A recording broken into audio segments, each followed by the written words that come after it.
Thank you to the library for having me back again a third time.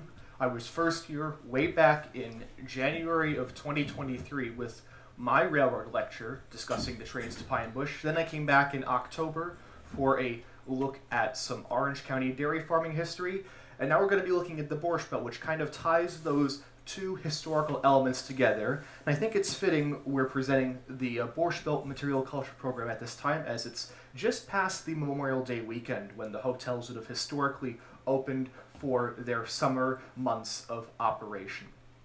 So in discussing the Borscht Belt, as well as many of the other programs I like to share with the public, I always enjoy beginning with some geographical context. In this case, of course, we're going to be in the Catskills, and we're in the foothills of the Catskills, more precisely the Schwanguk Mountains, as we might say.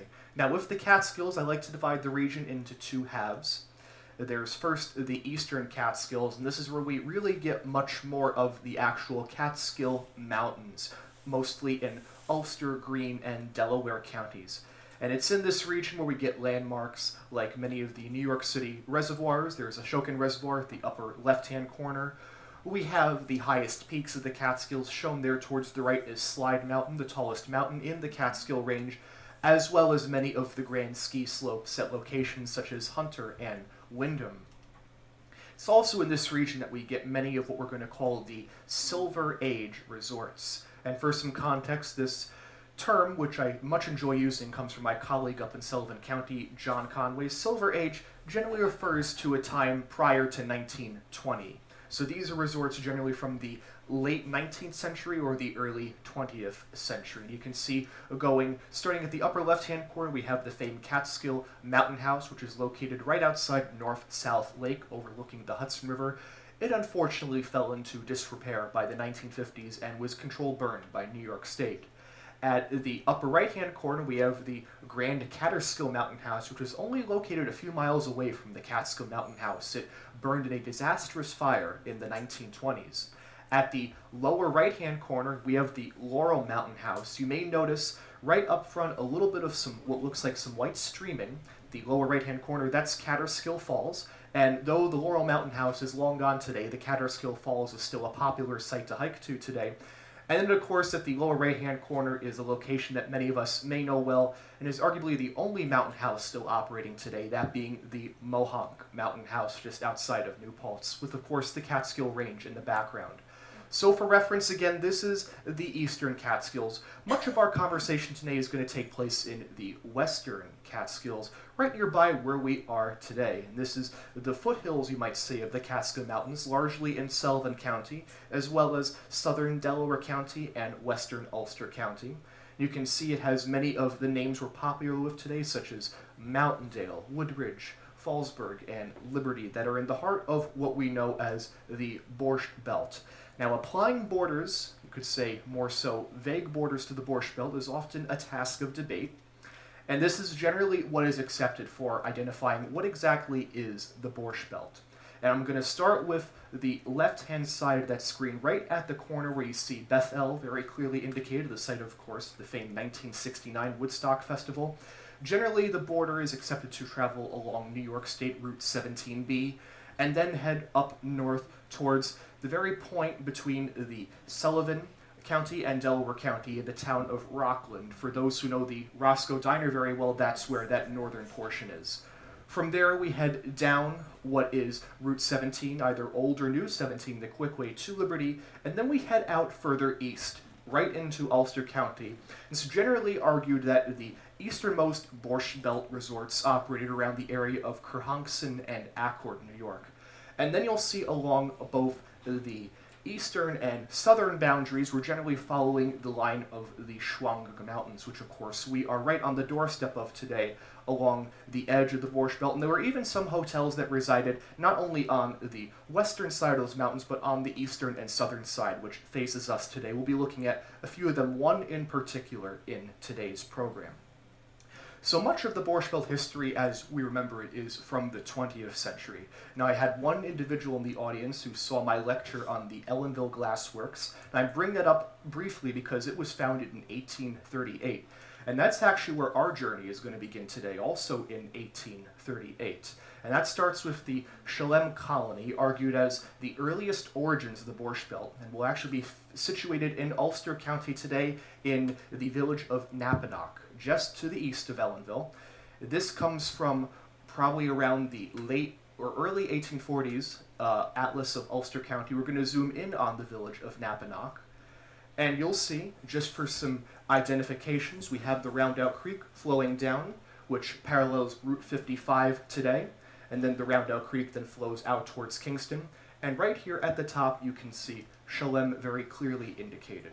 So of course, I'm sure you're all wondering what exactly was the Chelem colony, and it's rather, I should say, scantily researched, and there's one article in particular I'll be sharing with all today that really helps to place some things in context. So without further ado, here's a few brief facts. So amidst the financial panic of 1837, there were 14 Jewish families from New York City, and they traversed Ulster County. Remember, this is 1838, so the area is still very sparsely settled, and they purchased 450 acres near today's villages of Napanock and Wawarsing. Now, its purpose is rather interesting discussion. There's little evidence that suggests the establishment of an agricultural community. It's been documented there are actually only 4 families that resided permanently at the property at Chelem. The others were tenant farmers for the summer seasons, a practice that we'll see repeated heading into the more contemporary origins of the Borscht Belt. Some more interesting details, though. There was an appeal filed for constructing a house of worship in 1838, and you can see down there, this is from August 1913 of the publication Old Ulster, associated with the Ulster County Historical Society, and it described the property as a New Jerusalem, again indicating some transitions that will be seen in the 20th century rise of the Borscht Belt. So what exactly happened to Chelem colony, and why don't we know much about it today?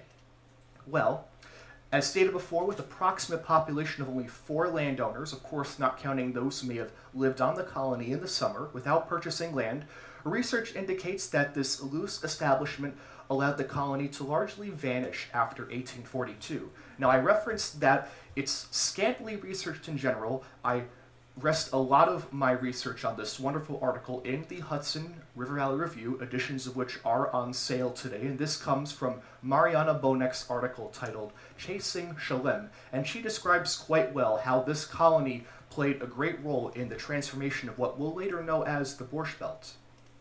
The Chelem story did not end in 1842. There is strong evidence that the colonists became active in the New York City Jewish community and began, like other immigrants, to build a vibrant middle class. Vacationing in the summer was a way to show their new status and get out of the city's heat for the season. However, Jewish vacationers were not welcome in the Catskills mountain houses, so Jews who had settled in the area to farm began taking in boarders, giving their city counterparts a chance to experience farm life while making a little extra money to supplement their subsistence farming. This city-to-farm experience grew, with bungalow colonies and small hotels replacing the boarding houses. Each year, more and larger places opened to the eager throngs, until by the mid-20th century, tens of thousands of people, Jews included, flocked each summer to the Borscht Belt, the term coined for the large number of kosher luxury resorts that had been established in the Catskills. So you can see in this early era, a prominent theme is that term agriculture. So that brings us into what I title the era of agriculture, which is going to start rising after the 1860s.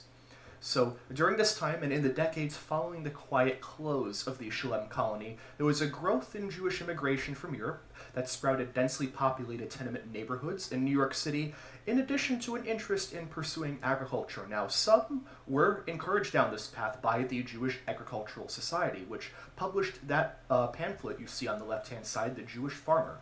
It was founded in 1900 by Jewish financier and philanthropist Maurice D. Hirsch. In the organization, they provided funds and training for Jews with desires of farming in the Catskills. Now, there was a catch, however. When I was here back in October, we discussed I should say, favorable traits that made Orange County very suitable for agriculture, and those traits simply didn't apply to the rocky soil of Ulster and Sullivan County. They quickly proved ineffective for wide-scale farming, and in frustration, and more so, I should say, in a matter of opportunity, some residents turned to accommodating boarders from New York City, though one more tool was needed for this new path to become successful. Can anyone think of what that one tool might be? Transportation. You're close. I'll give you a hint. So we're going to transition now into the railroads. So the railroads of the Borscht Belt, and the first railroad to permeate Sullivan County, was, again, much earlier than the history of the hotels, and this brings us back to the 1830s. And this is the New York and Erie system. What you see here is the Erie Railroad, which served Pine Bush, and it's how it appeared in probably around the 1920s. In fact, this little branch line here, the far right side is the line to Pine Bush, the Middletown and Crawford branch. Originally, when the New York and Erie opened in 1851, it simply connected Piermont on the Hudson River with Dunkirk on Lake Erie. It was one of the first trunk lines of the United States. Now, if we zoom in, our main area of focus is going to be on what's called the Delaware Division today, which runs between Port Jervis and the area between Deposit, Gulf Summit, and Susquehanna, Pennsylvania. And you'll note that though the Erie services Sullivan County, doesn't service towns that we associate often with the Borscht Belt, like Narrowsburg, Cohecton, or Calhoun. These are all on the western end, right alongside the Delaware River. It would take another few decades for an additional railroad to open in this region to add that extra tool needed for the boarding economy and boarding structure to become successful. Now that railroad, it was first organized around 1866 under the name the New York and Oswego Midland Railroad. And like the New York and Erie a few decades prior, it was designed as a trunk line to connect Weehawken on the Hudson River with Oswego on Lake Ontario.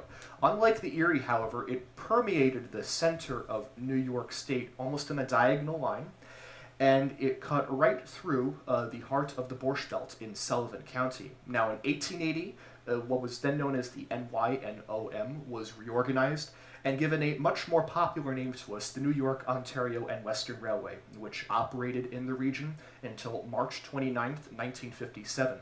In fact, even though the Pine Bush branch of the Erie was operated by the Erie through its time, it's actually thanks to the Oswego Midland and the O&W that originally built that branch line to Pine Bush, and they were, of course, a major economic factor in Orange, Sullivan, and Ulster County with their branch line to Ellenville, New York. Now, if we again zoom in on the O&W through the center of Sullivan County, it's a little blurry, but it goes through many of the towns we best associate, such as Mountaindale, Fallsburg, Luzon or Hurleyville, Liberty, Livingston Manor, and so forth. So in drawing some connections, at this point, the expansion of the O&W throughout much of what would become the Borscht Belt provided Jewish farmers with that opportunity to capitalize upon the boarding business. Now, with many of the early grand hotels of the eastern Catskills and the western as well, we'll see that detail later, unavailable to Jews due to high prices and discrimination, these regions of Sullivan and Ulster counties became a summer sanctuary, so much so that in 1878 this theme was advanced when the Oswego Midland and later the O&W published the first issue of what was known as the Summer Homes Directory. And this is the first artifact we're going to look at tonight. It was an information-filled vacation guide. It was printed until 1949, and the publication served as what you might call an informal directory to vacationers traveling from New York City to Sullivan and Ulster counties. Now, the earliest versions of what were known as the summer homes had rather pastoral, Victorian-like covers, like this edition from 1892. And another, I should say, indicative characteristic of these early publications, instead of large advertisements, they were instead populated with more pastoral images. What's pictured there are the famed falls of Fallsburg, New York, along the Neversink River, as well as, I should say, more grandiose, you could even argue hyperbolic descriptions of the regions around Sullivan County. Here's from the 1892 Summer Homes, its description of Fallsburg, New York. The village is 1,224 feet above sea and receives its name from the falls of the Neversink River at this point. The main fall is 25 feet in height, and the stream is very deep and dashes through the narrow, rock-bound channel for a long distance below the falls, wearing by its incessant action and basin-like cavities in the solid rocks of the riverbed. The region is gaining in popularity each year, and many a tired city merchant and wearied belle find rest and recreation among its many quiet and peaceful homes. The country is unsurpassed in beauty, from lofty hills overlooking rich valleys through which run brooks filled with trout, can be seen here and there, along with beautiful lakes surrounded by cool woods, while green orchards and waving fields of grass and grain meet the eye on every side. Now, I've been to Fallsburg a few times for my research, and I've still failed to find the lofty hills and the deep, rich valleys that they describe. However, we have to remember this is from 1892. The entire region was much different, so there might be some truth to these descriptions. Now, these are the summer homes. There was another publication for what was known as the winter homes, and that built on at this point, at least during the Silver Age, an important characteristic of Sullivan County, not necessarily as a vacation resort, but for something else. Does anyone want to take a guess what it might have been a resort for? You're absolutely right. And so this is the winter homes, and you'll note there it treated for the climatic treatment of the throat and lungs. And something I always found wonderful about these O&W publications, they were always very ingenious with advertising, and they always found a way to insert their logo into each of their advertisements. Now, like the summer homes, these winter homes, this edition coming from, I believe, around 1895, they had the same deal. These rather, you could, again, borderline hyperbolic, but certainly descriptive, at the very least, descriptions, along with some wonderful images. I'm particularly fans of these, showing Main Street Liberty, as well as the Loomis Sanatorium in Liberty, one of those, in this case, a tuberculosis sanatorium, many of the buildings of which still stand today just outside Liberty. And this is, at least from the O&W Railroad, why they argued Sullivan County was an important area to travel to for what they called health healing qualities. Many years ago, doctors of Sullivan County, New York, observed that the gentlemen from New York City, if at all weak in the lungs, who came in limited numbers to fish in the trout streams and hunt in the hemlock forests of what was then a wilderness, became very much stronger, and isolated cases of recovery were noted.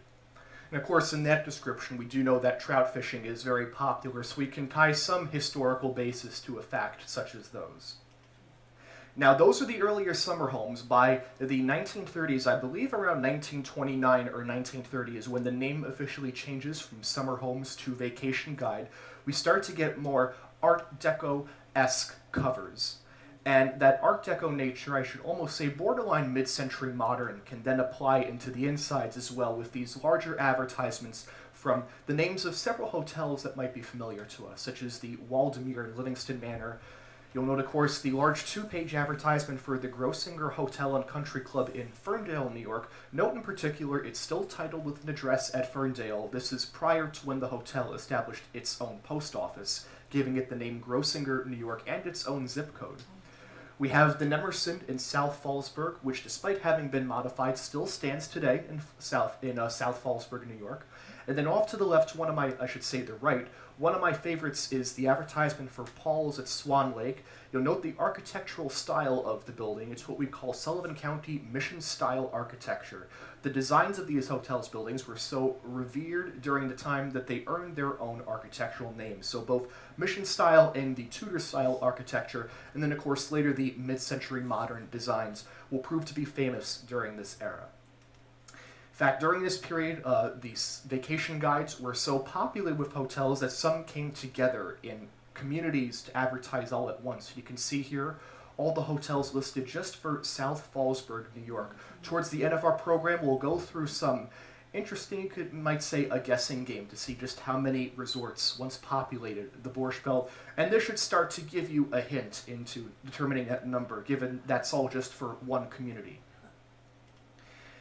Now, there is what I like to call a delicious twist to all of this story. And for that story, I'm going to begin at the Schwanga Lodge, which is very close to us today, right in Highview, in Bloomingburg. It was one of those resorts that, instead of facing the west towards what was more popularly the Borscht Belt, faced east, looking over Middletown and even the town of Crawford to an extent. You can see, again, a wonderful example of Sullivan County mission-style architecture, and you'll note in particular at the This would be the lower right-hand corner. We have the management listed by the Dan and Coopersmith families, with the Dan family in particular. Gary Dan, a colleague of mine, runs an excellent website for the Schwanga Lodge's history on the internet, with amazing both historical facts about the hotel and wonderful, wonderful pictures. So I wanted you to keep in mind those two names, Dan and Coopersmith. We're now going to take a trip back to 1901. Here's an advertisement from the same hotel. You'll note that's the same building, but in much earlier Victorian architecture. It hasn't gotten its mission-style treatment yet. You'll note it has a different proprietor at this point. That's D.G. Carpenter, another name I'm going to want to keep in mind. D.G. Carpenter was apparently a rather prosperous hotel owner in the Bloomingburg era, and he owned another business, and that was the Overlook Lodge, also in Bloomingburg. Now, a few little details. You'll see that. Okay, we're going to go to that detail first. So again, we're at the Overlook Lodge, same owners as Schwanga, but little detail. No Hebrews allowed. And this brings up an interesting point to discuss about the summer homes. It can be a common misconception that these publications were favored towards Jewish populations, and that was not the case. From actual archival evidence I have at home, I have one of the original application forms where any business could submit their picture and their information. This was simply, you could almost categorize it as a publication where any hotel or any business could submit their information to advertise to travelers. So language like that was not uncommon. During this time, this again is around 1895 to 1900. A little smaller detail before we head on. You'll note the fee for adults is $7 to $9. Hard to say if that's per night or per week. I'm going to say per night for the context, which today is equal to about $304 a night. So again, advertising at this point, the distance and the natural elements of Sullivan County.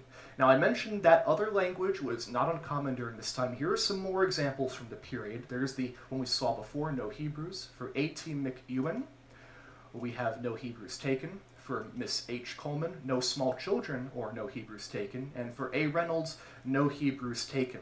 However, as I mentioned before, there is a delicious twist to this history. So we're going to travel now up to Liberty with the Nichols, and it was your conventional Silver Age, smaller end hotel during the time. And you'll note that it has no Hebrews entertained at the lower right-hand corner. Now, before I move on, I want to ask a question. Does this building look familiar to anyone who once traveled to the Borscht Belt, to some of the more popular hotels? Perhaps well. Does anyone recognize the structure? Well, its transformation can be traced back to around 1914, when a family that had not yet entered the hotel business, at the time they were known as Grossinger, they traveled to the nearby village of Ferndale, and they established a small boarding house. And that boarding house eventually grew from farming into taking guests, and it grew so successful that they purchased that formerly No Hebrews Entertained structure and created it into their new hotel. So you can see there the original Victorian style of the Nichols, and you can see now it's endured its Sullivan County mission style treatment, and you can still see the rotunda applied in both cases. This is what was later the main building encompassing the main lobby at Grossinger's. If you don't recognize it, don't put on too much pressure. We'll see it's transformed a lot from here into the 1970s. This image here is probably from the late 1930s or early 1940s. Heading into the 1950s, the mission style was scrapped for Grossinger's Tudor-style architecture, which was very popular until it closed in 1986. So right here is that original main building. This is, I believe, I don't know off the top of the head what the name of that wing of the structure was. It was right over the dining room in the Pink Elephant Lounge. This is someone, of course, who never traveled to a hotel, but I try my best to learn through maps and images as well. You can see there, though, the rotunda is applied on both locations. And then if we take a trip to around 1978 or 1979, there is that same building applied on the main lobby. For some context, there's the main lobby entrance. This image is taken from the Jenny G building, which was the large 7 to 9 story high-rise hotel structure. And right over here is the pool wing, which was right adjacent to, of course, the famed mid-century modern indoor pool, which is out of the image to the right-hand side of the picture. Now, that rotunda All that remains of it is this little snippet right there on the edge. We'll look at that again. That's all that remains of what was formerly the Nichols and now has been incorporated much larger into Grossinger's. So we've taken a trip from about 1900 up to 1979. So now we're in the contemporary history of the Borscht Belt, which brings us to a question. What exactly is there to collect from the Borscht Belt? And to be quite honest, the list can be endless, and we'll go over first with a few of the more popular suggestions. There is, of course, the stationery and brochures, which have beautiful, colorful graphics inside and out. There are the postcards. Each hotel, on average, had anywhere from probably 15 to 20 postcards. If you're discussing a hotel like the Concord or Grossinger's, don't be surprised to find over 100 different variations of postcards throughout the years. So you can focus purely on postcards if you wish. I don't even have close to all of them at home. I keep them all in albums such as these. There's items from the dining room. You can see here both menus, which of course every hotel had, always wonderful to go through and see some of the different selections that the menus had. In some cases with the smaller establishments, these menus also served as the nightly schedules for entertainment as well. In terms of silverware, a little more unique to find. Only 2 hotels to my knowledge were known to have marked silverware, those being the Concord and Grossinger's. Bit of an interesting detail with the Concord, though. You can see 2 different styles. The more plain-styled silverware was used for dairy-based dishes, and the more ornate silverware was used for the main courses. And then the center, one of my favorite topics, is of course the cocktail swizzle sticks from the nightclub. And the list is quite literally endless. You can see even there's some soap bars from hotel bathrooms, and of course the famed souvenir picture viewfinders that many took as mementos from the hotels. So with the list being endless, my goal tonight is to share 5 artifacts from the collection at home that I feel have rather interesting, connected stories, both with the Borscht Belt as well as the businesses and individuals that made it all such an important part of American history. And the first chapter I title is From Matchbooks to Mass Traffic. I'm going to make an admission. I would argue that my favorite artifact to collect from the Borscht Belt are matchbooks and ashtrays. It's my opinion that they're underappreciated aspects of advertisement, as well as much more obsolete and neglected today, and we'll see some examples of that. So you can see these matchbooks and ashtrays, which might have been seen as disposable at the time, come in many different shapes, sizes, and variations. You can see here some examples of some of the more, you could say, conformed styles of ashtrays from names of hotels we know well, the Nemerson in South Fallsburg, the Homowac right nearby in Spring Glen, the Granite in Kerhonkson, the Lebowitz Pineview Hotel in Fallsburg, the Stardust nightclub at the Nevele, and of course the Concord. Ashtrays, though, did take on some unique designs. There was even, in some cases, lighters from the hotels, a little harder to collect. My particular favorite is this one, second from the right, from the Sullivan County Hotel Association. An example, back we saw in the summer homes as well, as many hotels would have come together to advertise their services. Now, I mentioned some unique designs on the ashtrays. Perhaps one of my favorites in that sector is this beautiful large piece from the Concord showcasing the Monster Golf Course, which I was rather excited to see actually coming up today on the Quickway near Chester. There's an advertisement showing it is back up in operation after many years. Now, I titled this topic From Matchbooks to Mass Traffic. We've seen the ashtrays. Let's take a look at some of the matchbooks, which have hidden surprises sometimes.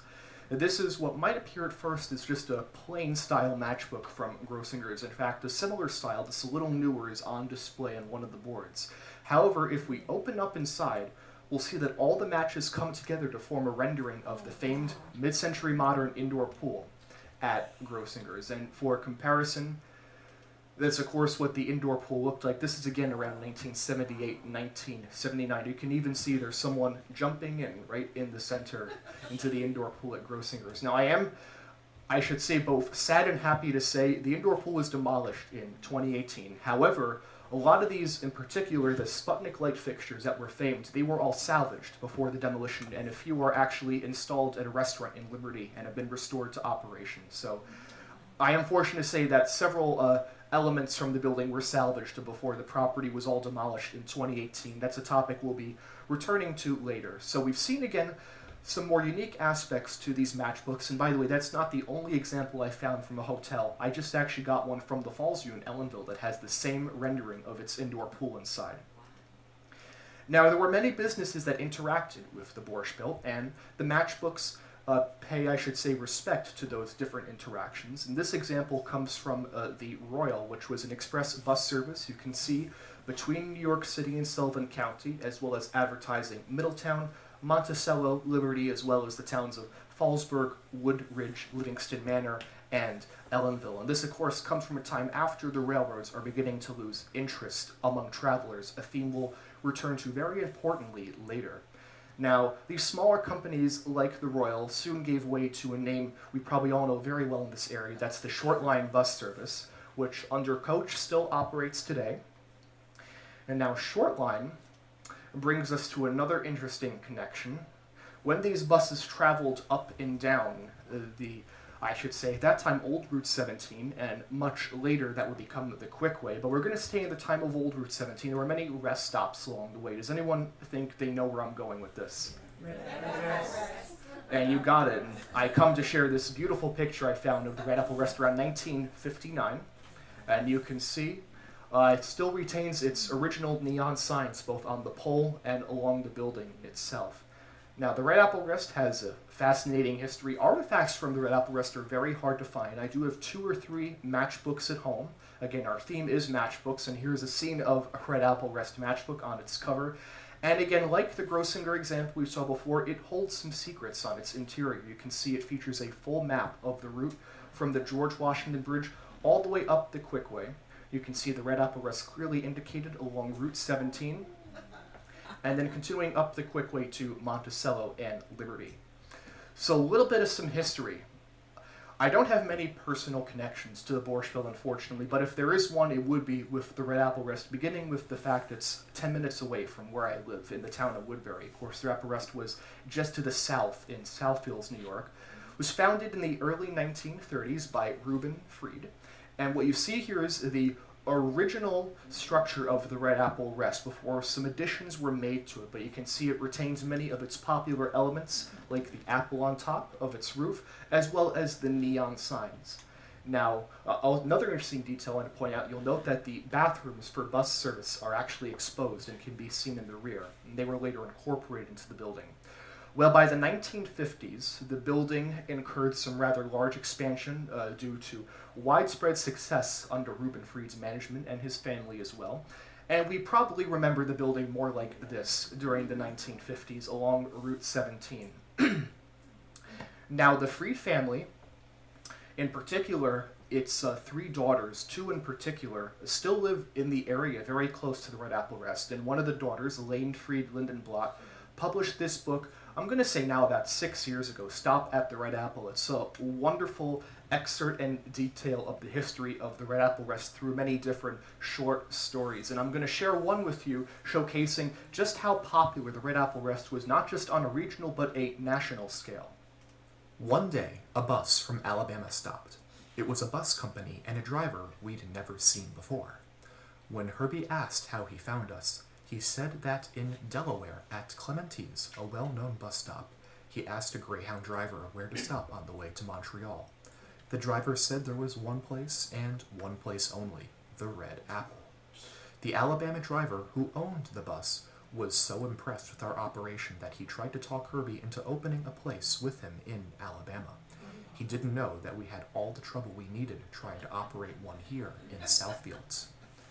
Now, another neat personal story to add on to that, which is also featured in Stop at the Red Apple. My personal connection is that, and I believe I'm going to say it would be the grandson-in-law of Reuben Freed, was my 5th grade teacher at the Woodbury Central School District. And he was, again, I should say, starting with a facet of me getting interested in this history was through that experience, but also he had the honor of cooking the last hot dog on the grill at the Red Apple under the Freed family leadership.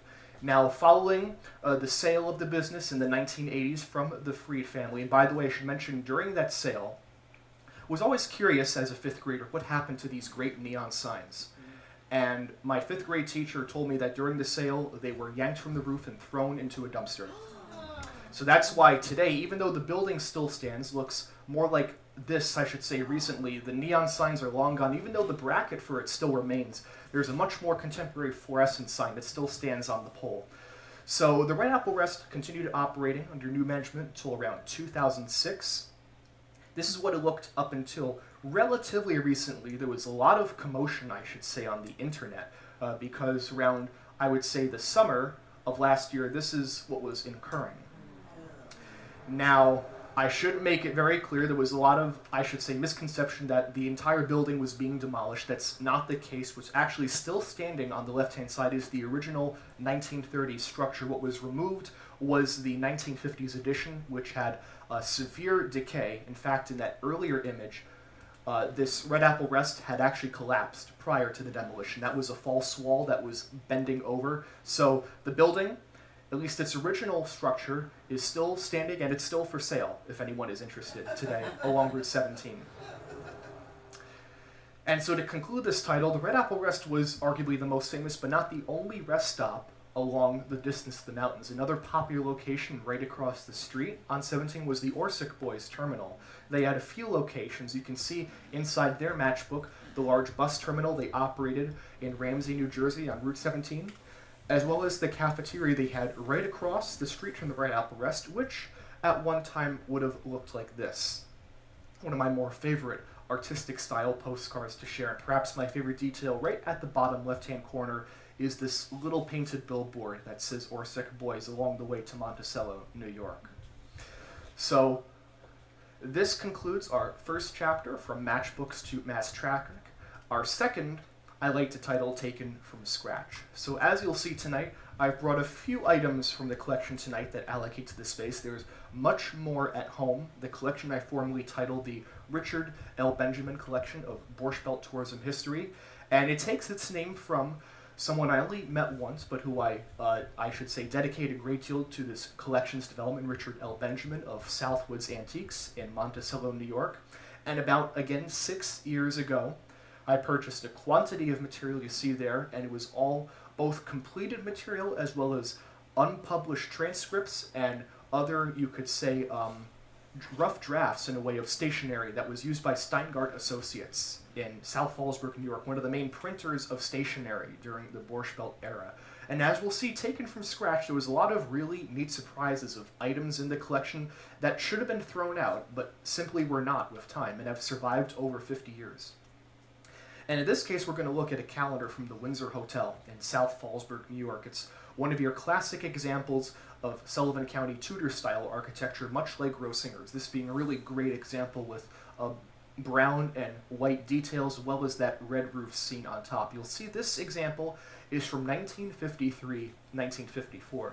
The calendar, relatively easy to find on sites even such as eBay. What's a little harder to find is one of the original concept sketches for that very same calendar, which came out of the Steingart collection. Again, an item that should have been thrown out, but for some reason was not, and has survived at this point over 60 years. A few of the fascinating details I very much enjoy is you can see how the Windsor logo of the horse and chariot is drawn out by hand prior to its formal printing on the calendar. And you'll even note up above there's currently an image of the outdoor pool scene, but the Windsor management, which was the Sussman family, I believe, they didn't want that apparently, and they instead opted for a picture of the new lobby instead to be indicated there. And now the Windsor, most of the hotels in the Borscht Belt have either succumbed to abandonment or have been repurposed to other means. The Windsor is the latter of those, and today it operates as a private summer camp in South Falls, where you can see the same building still standing today. It even retains many of its Tudor-style architectural elements, though I would argue maybe a coat of paint or two would do a good job in emphasizing those for historical research. But none the same, it's nice to see that this building for right now has been preserved and continues to stand today in South Fallsburg, New York. Now that was Chapter 2. Coming to Chapter 3 is what I call an entertaining legacy. Does anyone want to take a guess at the names of the hotel employees who used to wear these hats on the grounds? It starts with the letter T. You got it. These are the hats for the tumblers at many of the Borscht Belt hotels, and these particular two come from the Concord and the Pines and Kiamisha Lake and South Fallsburg, respectively. Even the Concord having the famed name Simon Says for the tumblers. Now, there was one tumbler that stood out among most, and that brings us to Grossinger's with Lou Simon Says Goldstein on the premises. And you can see Lou at work. Oh, there goes my water bottle. You can see Lou Goldstein at work. That's between the main lobby and the Jenny G building alongside. And Lou has really a fascinating story with connections even to the famed movie Dirty Dancing around 1987. And this comes from Lou Goldstein's obituary in the New York Times.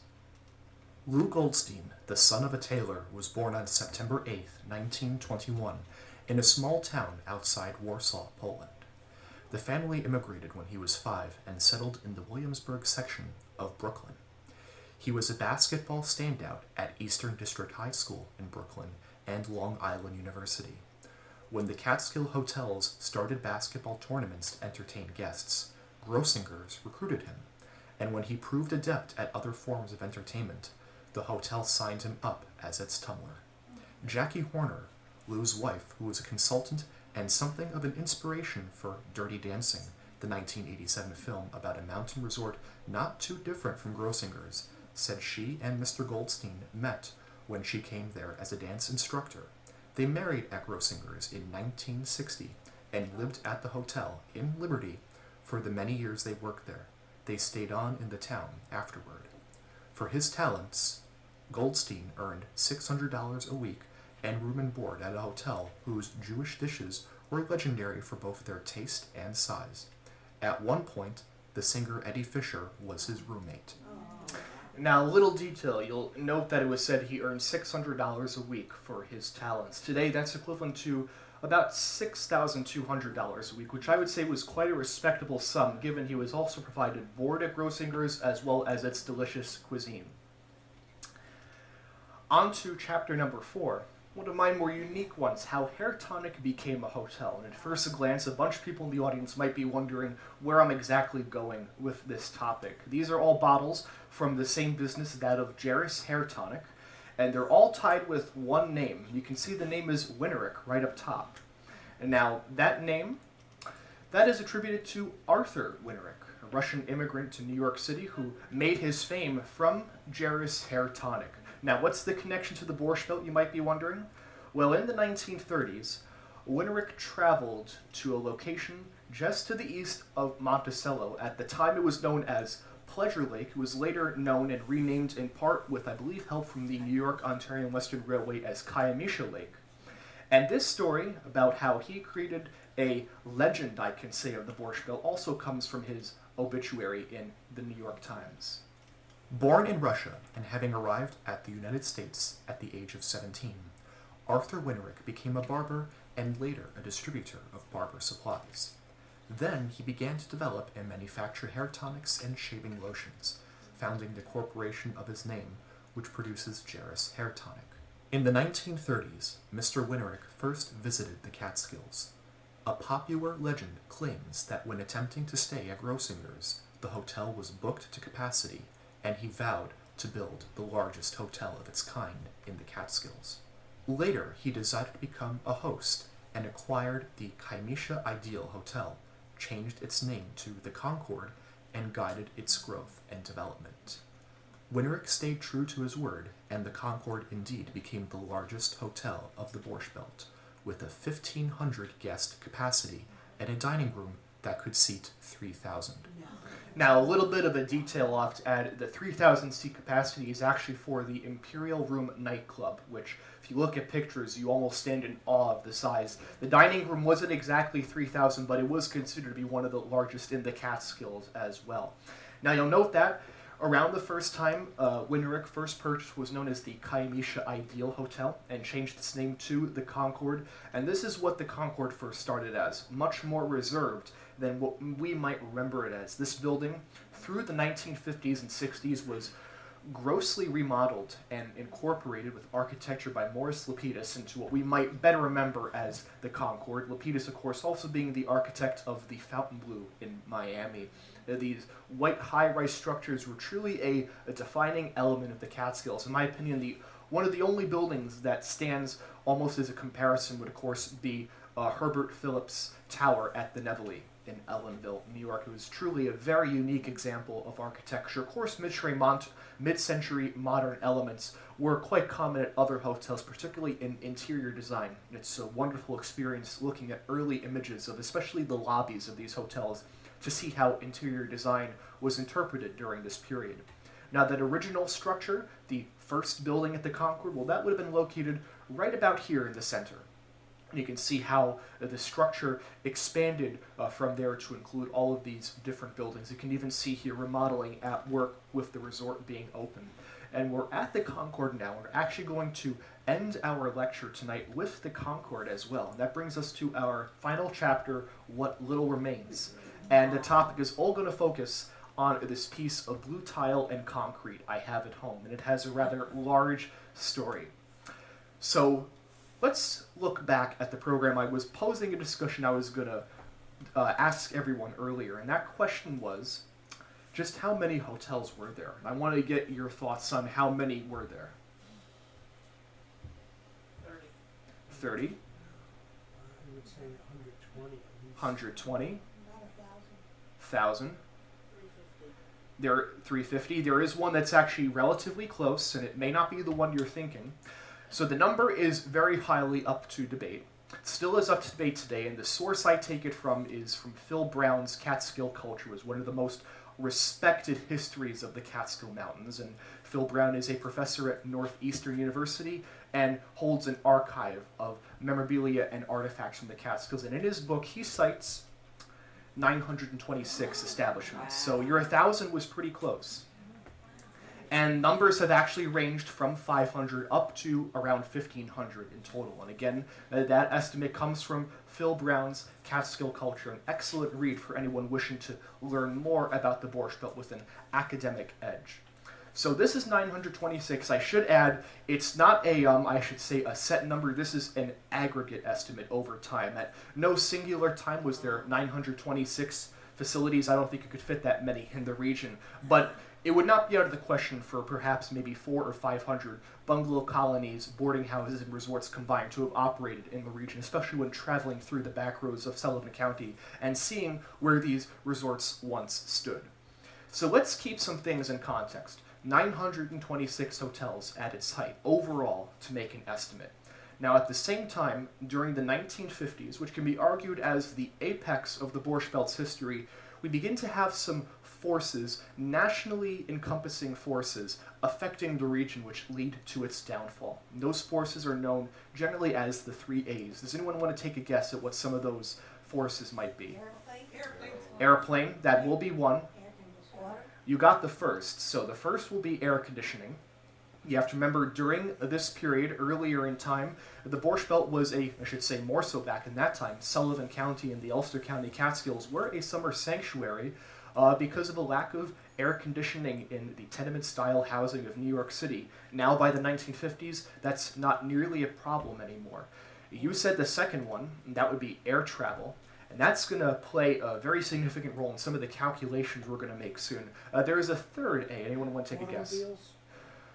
You're close with the air travel. It's more, I should say, an insidious factor, not one you might think of immediately. Any thoughts? That third one, well, that will be cultural assimilation. And that's going to be a force we'll see playing later on. And the first topic we're going to look in, which doesn't exactly... It's going to be transportation, along with air travel. Won't affect air conditioning. Air conditioning generally stands by alone as its own factor, but air travel and assimilation, they go hand in hand very closely. And to look at that, we're going to start in 1950 and 1954 with the opening of 2 high-speed roads in the region. The first off to that would be your left-hand side is, of course, the Quickway, new Route 17. In fact, that upper picture on the upper right-hand side, for those that travel 17 often and know the great hill that ascends Wurtsboro Mountain from Burlingham Road, that's that section under construction.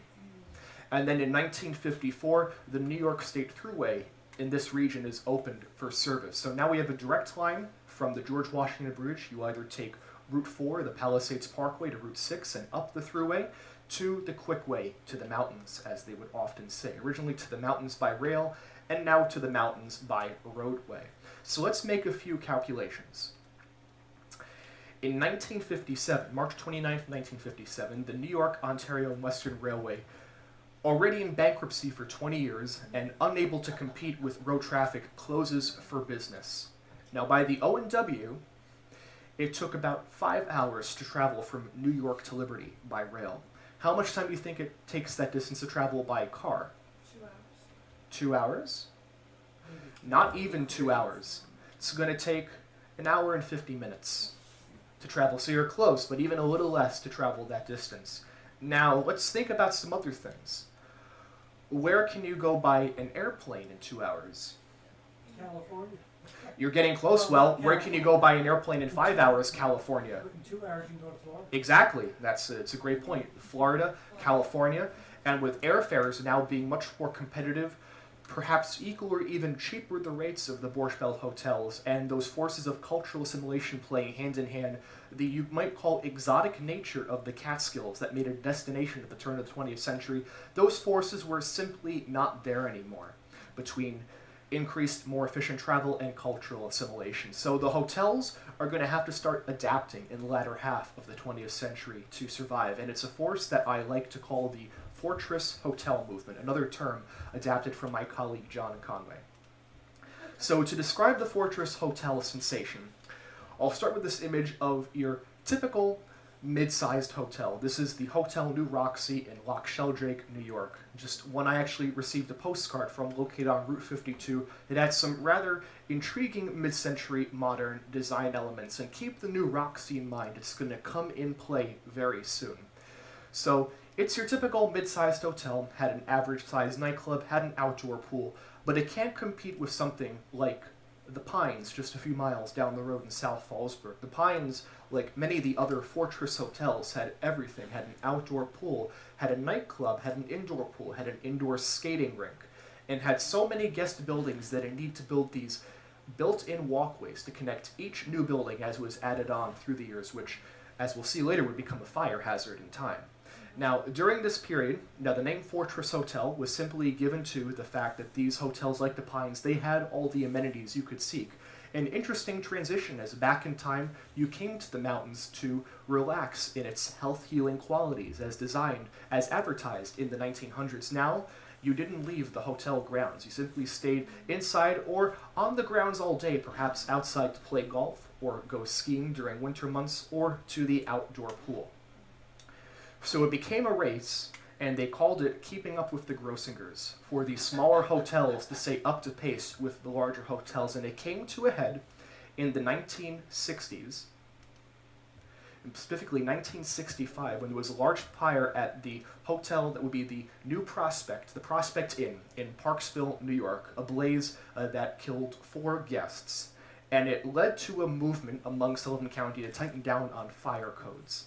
And the smaller hotels, having spent hundreds of thousands of dollars to build those amenities, now had to rapidly adjust to meet these qualifications, and many could not make that. And in describing that, I should say, rapid transition better, I do refer to John Conway in one of his excellent descriptions titled Catskill Resort History, The Beginning of the End, from that era of 1965. And when listening to this, keep the New Roxy in mind. It plays a role.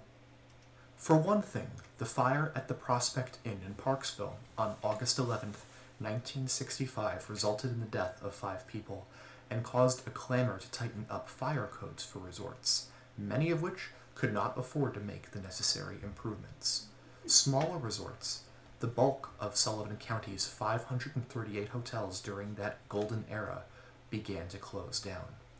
Those that could make the necessary upgrades found themselves hopelessly in debt for coming decades. Many establishments had already invested capital they didn't have in trying to keep up with the larger hotels in the increasingly competitive Catskills tourism market.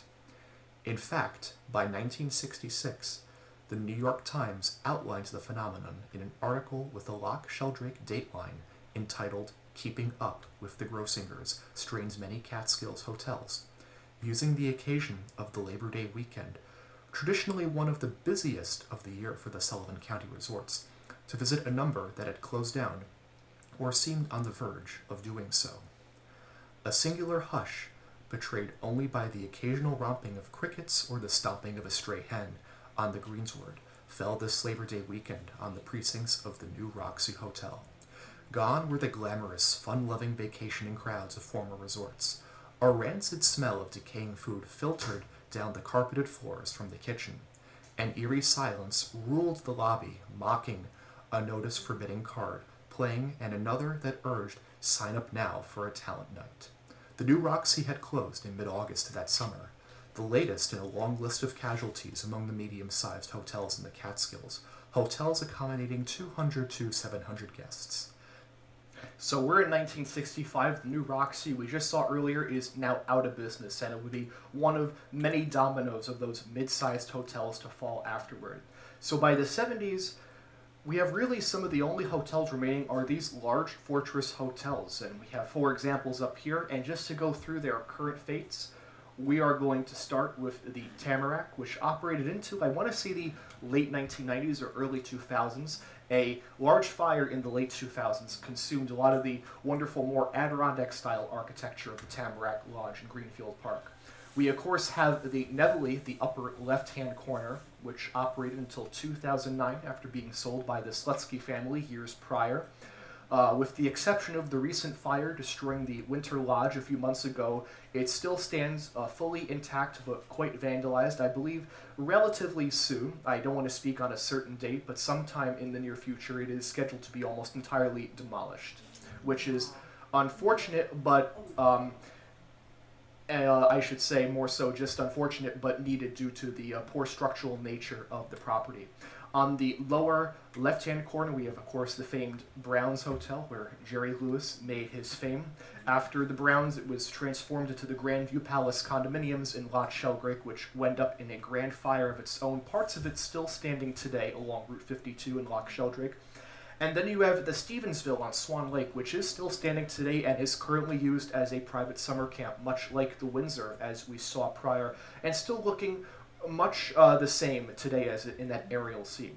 So these large fortress hotels, you can see they span many acres and include all the amenities you can desire. They're still operating, but by the 1980s, it's getting harder and harder to compete with those forces of the 3 A's. And a harbinger of things to come, well, that came in 1986, when February of 86, Grossinger's was closed. It was sold by the Grossinger family, and there were plans to transform it into a new style of casino and hotel, and that entailed demolishing a lot of the older structures on the complex. And one of the bittersweet moments of that was when Eddie Fisher came and actually pressed the detonation switch to blow up the Ritz Theater, where he once performed many times. You can see it right there. So Grossinger, as said, much of the original architecture was unfortunately demolished, save for some structures like the indoor pool and others. And this was the plan on what to do with the property in the 1980s. And you can see right in the center is the new lobby that was meant to be designed. Off to the side, you can see the Jenny G. high-rise building, which still stood for decades after abandonment. This plan never came to fruition, and into the 2000s, this is what the property more resembled. You can see right in center that new lobby. It was partially completed. I would say about 50 to 60% completed. For those that dared enter, it was still under construction inside well after the property's abandonment. And you can see seeming gaps in the structure. Like, for instance, there is a lack of a structure between the Jenny G and the new lobby. That, of course, was the site, I believe, of the Roosevelt Wing, which was one of those older buildings demolished after the 1986 sale. Now, as hinted at before with the discussion of the indoor pool, much of the Grossinger site was demolished in 2018, and now the property remains, you could almost argue, back to its natural scene as it did during the time when the Hotel Nichols operated there more than 100 years ago. So again, that sale occurring in 1986, and then by the 1990s, it was the larger hotels that were falling one after another. And one of the most prominent in 1998 was the sale of the Concorde, the closing of it, I should say, which was followed by a large auction on site. And you can see not only was it a loss for the Borscht Belt's history, but it also left 400 out of work and 60 homeless. It's important to recognize that these hotels were important sources of economic, economic vibrance and community for the region. And their closing left a lot of jobs open and vacant. So we're back at the Concorde, and we're going to tie this back to that piece of granite I showed you earlier, that piece of concrete and tiles. We're going to look here at the indoor pool of the Concorde. It's not as perhaps grand as the Pool of Grosinger's. I'm a huge fan of its architecture with those sweeping ceiling lines and the tropical style mural in the rear. Well, here's the story I have with the indoor pool. Perhaps the Pine Bush Library in the future might have one of my musical programs. On my other side, as from a lecturer, I am a musician. And back in, I would say 5 or 6 years ago, I was more so classically trained. And when I was in high school, I used to do these things called NYSSMA auditions, for those that know the public school system well. And this year, the NYSSMA audition was at the Monticello High School. And I was about 17 years old, and I was still very fascinated in the architecture and history of the Borscht Belt. I had just done my cello audition, and I wanted to take some time to see what remained of the Concorde. So we packed up our gear at the Monticello High School and took Route 42 over to Kaimisha Lake. And this is what remained of the indoor pool in 2017. And right in front is one of, I believe, what were called the cold plunges that were located in some of the locker rooms. Now, there was no fencing around the property. For reference, this is actually not where Resorts World was built. That was a few miles down the road. The Concorde site is still vacant. And you could actually walk right up to the indoor pool. And there you'll see some pieces of that blue tile and concrete. And that, again, brings us to that connection. And I like to end with, again, a seemingly piece of a discarded history, because the Borscht Belt is vanishing one structure after another quite rapidly in this current decade. And I take this as a time to encourage all of you to both recognize and remember this important history, not just of the region, but of America, as I like to say, passed down generation through generation. And to emphasize that point, that these structures are vanishing one by one rapidly. Over the last year, we've had 3 extensive fires at Borscht Belt hotels that have been abandoned. At the lower left-hand corner, we have a few buildings that remained from the Pines in South Fallsburg. They were destroyed almost, I'd say, about a year ago. A little bit afterward, we had a large fire leveling the Holmowak in Spring Glen. And then much more recently, of course, the Winter Lodge, which was one of the original structures on the Neville property. It had already partially collapsed and then was fully destroyed by fire a few months ago. Of course, emphasizing the logos of all 3. And so it's through this effort that I encourage all of you, especially for its festival this coming July, and when it fully opens, I believe they're still on schedule, perhaps for next year, to take a visit right over the Schwanghoek Mountains to the Borscht Belt Museum in Ellenville, New York, where I proudly serve as an advisory board member. They're doing an excellent job of recreating and sharing this history for the public and for generations to come. And with that, I thank you all for coming.